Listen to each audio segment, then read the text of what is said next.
You ever have a moment where your brain says, don't do it, but your heart says, screw it? That's how this all started. One stupid decision that changed everything. I crashed a wedding.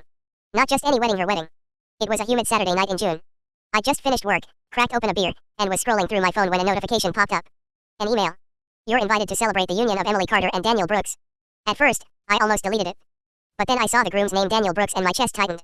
Daniel had been my sister's boyfriend for years. The guy who said he'd marry her. The guy who promised her everything, then disappeared and, months later, started posting pictures with some new girl. Emily. And now he was marrying her. I don't even know why it hit me so hard. My sister, Claire, always said she was over it. But I'd seen what he did to her. How small she became after him. So I just sat there, staring at that invitation, thinking, what if I went? Not to cause trouble. Not to make a scene. Just, to see.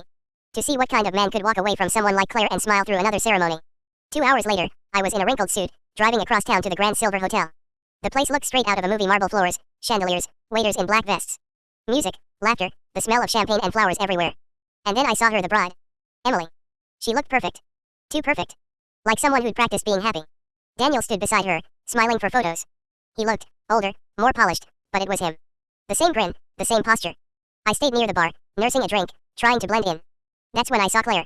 She was across the room, in a black dress, hair pinned up, standing perfectly still. Watching Daniel and Emily dance. She hadn't told me she was coming. When she noticed me, she didn't smile or wave. She just gave me this tiny shake of her head, warning me off, then turned away. Something about the way she moved, it didn't feel right. Careful. Almost like she was hiding in plain sight. A few minutes later, Emily raised her glass and said, tonight isn't just about love. It's about second chances, and forgiveness. Her eyes flicked toward my sister. And my sister looked down. I don't know why, but my heart started pounding. Something about the air in that room felt wrong, heavy, like everyone was pretending not to see something. The night dragged on. Claire stayed close to the shadows. Sometimes she'd disappear for a few minutes, then reappear somewhere else. Near midnight, she vanished completely. I looked everywhere, the bathrooms, the lobby, the hallway. No trace. When I came back in, Daniel was gone too. Emily stood by the cake table, smiling that too perfect smile. I asked if she'd seen Daniel. She blinked once, then said, he's probably outside. He gets overwhelmed sometimes. Her tone was calm. Too calm. So I went outside. It was quiet, just the hum of distant cars and music muffled by walls. And then I saw them, two figures near the edge of the lot. Daniel and Emily. She was angry, gesturing wildly. He grabbed her wrist. They were arguing, quiet, but intense. Then she saw me. Her expression didn't change. In fact, she looked like she expected me to be there. Daniel muttered something, turned, and walked toward the parking lot. Emily just stood there, staring at me. Did she see you yet? She asked. What?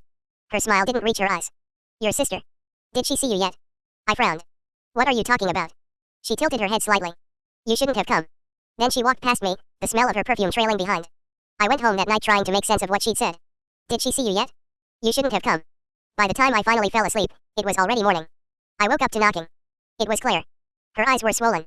She didn't speak, just handed me a photo. One of those instant wedding pictures. It showed me standing near the bar. Behind me, Emily and Daniel smiling. But Daniel's face was blurred.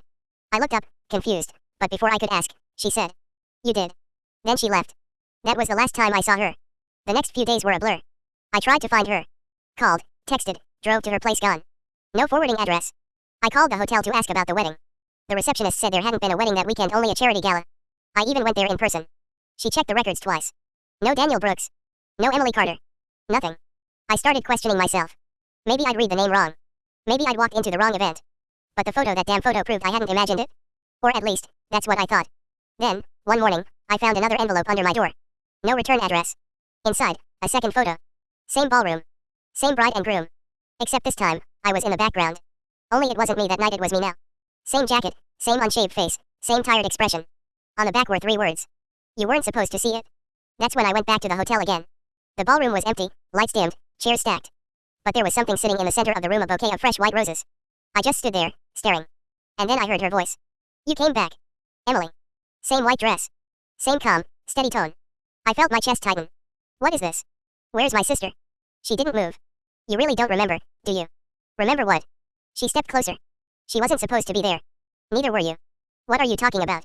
She just wanted to see him one last time. You followed her. And then? I shook my head. No. That's not true. I just went to. She cut me off. You were drinking. You thought Daniel hurt her again. You grabbed him. No. She didn't raise her voice. He fell. Hit the fountain edge. Do you remember the blood in the water? My mouth went dry. It hit me like a punch, flashes I'd buried deep, fragments I didn't want to be real. Daniel's hand slipping. The scream. Claire crying, you have to go. The sound of sirens in the distance. Her pushing me toward the car. Her whisper, I'll take care of it. And I did what she told me. I left. Emily's voice pulled me back. They found his body the next morning. But by then, Claire had already told them a story. I swallowed hard. What story? She said he attacked her. That you came to help. That in the struggle, he fell. She took the blame to protect you. I felt my knees weaken. She was charged, Emily continued quietly. Manslaughter. Served 18 months. Then she disappeared. I stared at her. That can't be true. Emily looked at me with something almost like pity. You came here because you didn't want to believe it? You made up a version where the wedding still happened, where he was alive, where she wasn't gone. My hands were shaking. Then how are you here? She smiled sadly. Because I really was Emily. And I really did marry him. 2 years before any of this. Before he went back to your sister. What? The night you crashed wasn't a wedding. It was a memorial. Claire organized it, a fake wedding, to say goodbye. You showed up drunk. Reliving something that was already over. Her voice softened. You just never stopped seeing it that way. The room started spinning. My heart pounded like it was trying to break through my ribs. When I looked back up, Emily was gone. Only the roses remained. And tucked beneath them, a folded piece of paper. It was an article. From 2 years ago. Local man dies in hotel, found in accident, woman charged, sentenced. Claire Harrison released early, currently unaccounted for. There was a note at the bottom, scrawled in handwriting I knew too well. You kept saying you wanted closure. Here it is. Sometimes, late at night, I still hear her voice, my sister, saying my name. Sometimes, I see flashes of white lace and water in my dreams. And every year, on the same date, I get an envelope in the mail. No return address. No message. Just a single white rose. And every time I see it, I remember exactly what I did.